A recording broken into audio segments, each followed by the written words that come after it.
What I intend to do now this evening is to say a word or two about this Torah portion, and then to read it and translate it, and then try to, how else shall I put it?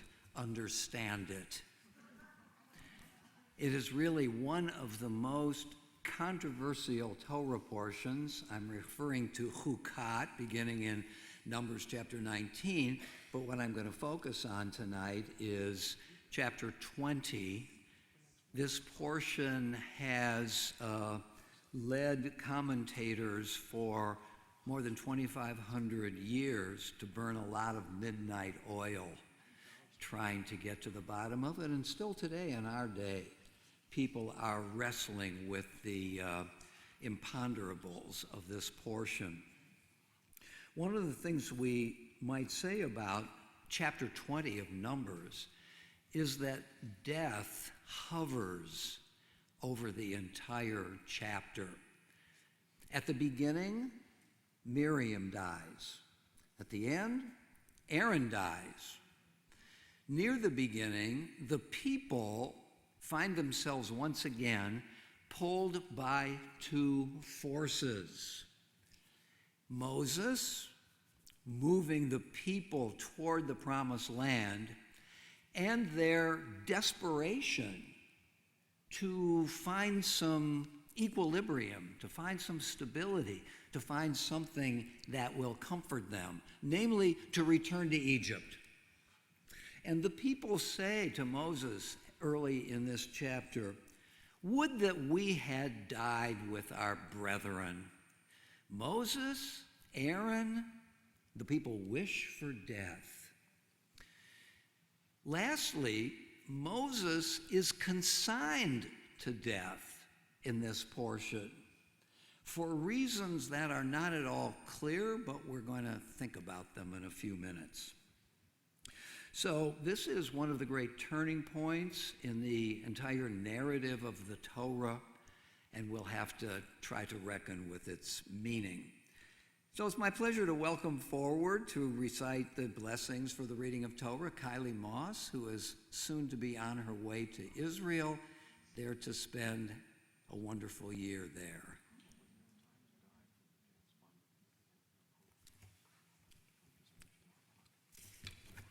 You have the book. Baruch Hu et Adonai Hamvorach. Baruch Adonai Hamvorach le'olam va'ed. Baruch Hu Ata Adonai Eloheinu melech ha'olam asher bachar banu mikol ha'amim v'natan lanu et Torato. Baruch Ata Adonai noten ha'torah. Amen. Kylie, stay with me. How about holding this one? I'm going to start in verse 6 of chapter 20 as Moses is responding to the people's complaints once again. V'yavo Moshe v'Aharon mipnei hakahal el petach ohel moed v'yiplu al pneihem v'yera kavod Adonai alehem. And Moses and Aaron came to the community to the entrance to the tent of meeting, and they fell on their faces in distress. And at that moment, the glory of God appeared to them.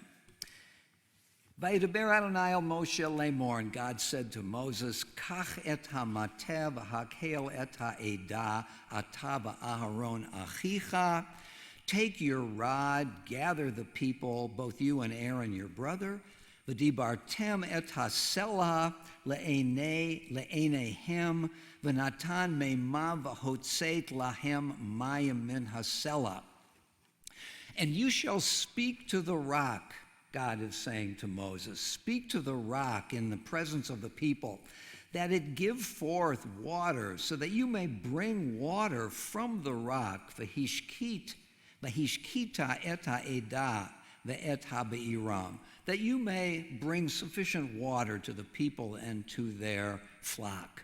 Vayikach Moshe et hamateh milifnei Adonai ka'asher tzivahu. And Moses took his rod from before the Lord, just as God had commanded him. V'yakilu Moshe v'Aharon et hakahal el panei hasela. And they gathered the people to that rock. Vayomer lahem shimuna hamorim hamin hasela hazeh notzi lachem mayim. And Moses said to the people, listen, you rebels, do you think that we are going to be able to bring water from the rock? Vayaram Moshe et yado, v'yakach et hasela b'matehu pa'amayim. And Moses took his spear, lifted his hand, smote the rock with that rod twice. V'yetzu mayim rabim, and much water came forth. Vatesh ha'edah uva'iram, and they gave water to the congregation and to their flocks. Vayomer Adonai el Moshe ve'el Aharon, and God said to Moses and Aaron at this point, Ya'an lo ha'amantem bi lahakdisheni le'enei b'nei Yisrael, because you did not sufficiently show trust in me to sanctify me in front of the Israelites, lachein, and here it comes, lo taviu et hakal hazeh el haaretz. You will not be allowed to bring the people into the land asher natati lahem, which I have given to them in advance. Hema me meriva. These are the waters of disputation. Asher ravu b'nei Yisrael et Adonai, because the people rebelled against God by Yikadesh Bam, and he became sanctified through them. Baruch atah Adonai Eloheinu melech haolam, asher natan lanu Torah emet, b'chayei olam nata b'tochenu. Baruch atah Adonai noten haTorah. Amen. Thank you so much.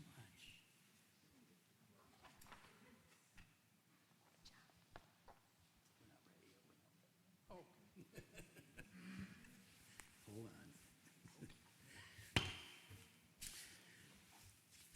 I want to think about what I have just read, and you can, I'm sure, already feel the drama of this particular episode. Herein we get the evidence for why Moses is not allowed to get into the promised land. And the commentators, with a fine reading of this, by fine I don't mean necessarily good, but very detailed reading of this passage, think they find the reasons. And as I give them, I think you'll sense the incongruity between cause and effect.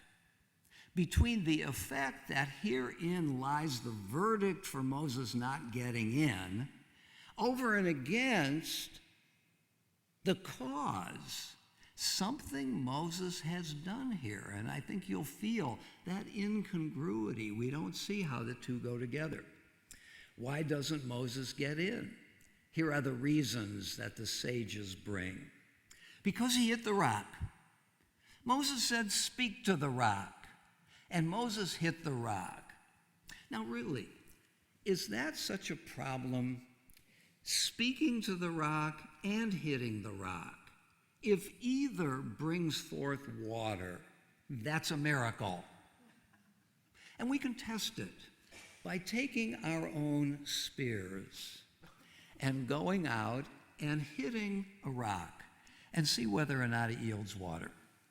So when God says at the end of this passage, you did not sufficiently trust me, hitting the rock is not a big problem.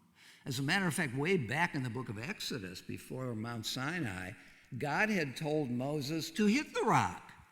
So why is it that God is making such a big deal here over Moses hitting the rock when the text does say, you shall speak to the rock? That's a problem. Another possibility is that God calls the people rebels. And one of the Midrashim says that God responds at this point, what gives you the right to call my people rebels? And this is a good point, that Moses exhibits something that is problematic here, excessive anger. But to call the people rebels only captures the context of this particular portion. But I like the Midrash, which has God come to defend the people at this point. God seems to recognize their situation, and therefore that they may have rebelled is, again, not sufficient reason for Moses not to get into the promised land. Maimonides has a very interesting reading of this passage. Maimonides takes advantage of Moses' excessive anger. And he says, typical of Maimonides' ethics, that for most of us, anger in moderation is fine. Aristotle's golden mean. For those who really want to reach the height of moral awareness, suppress their anger entirely, because one of the features of anger, as Maimonides argues, is self-regard, egotism. What makes me think that I can just express any emotion I want to, irrespective of how it may affect you? There's something very egotistical about expressing anger, although Maimonides recognizes that for most of us, the expression of anger moderately is okay. But for Maimonides, the sin here is the expression of egotism through anger. You recall that Moses says to the people during this, in the middle of this passage, "Shall we get water from the rock?" This is seemed to some commentators to being very close to, if not a kind of idolatry. Shall we be the ones to perform the miracle of getting water from the rock? That seems to be taking the matter much too far. And the great commentator in the Middle Ages, Nachmanides, as well as the modern commentator, Jacob Milgrom, thinks that that is the crime, idolatry. And I think we can admit, if we find that plausible, this would be a sufficient reason for dramatic punishment. Moses is called Eved Hashem, the servant of God. And if the servant takes the place of God in the servant's mind, the servant has violated a very significant boundary. And the fifth reason for not getting into the promised land is, as I've already indicated, the failure to sanctify God sufficiently. What about these reasons, taken individually or together? Here's what I feel about this. The commentators are trying too hard. They have recognized that something is up here, and that there must be in God's good world some sufficient reason for this ultimate punishment. After all, Moses was minding his own business at the age of 80, shepherding the flocks of his father-in-law. And all of a sudden, God appears to him and says, "You're my guy." And Moses says, "No, I'm not." And God said, "Yes, you are." And Moses says, "No, I'm not." And God says, "Yes, you are." This is the drama of Exodus chapter 3 and 4. Finally, Moses relents. And he's up against it, isn't he? The people, he's up against the Pharaoh and the Egyptians, and then he's up against the people. He thinks once we get out of the land of Egypt, it's going to be smooth sailing. But it's not smooth sailing for Moses. Moses has given up the years 80 to 120 trying to make this people recognize that they're on their way to the promised land. and the people resist and rebel one time after another.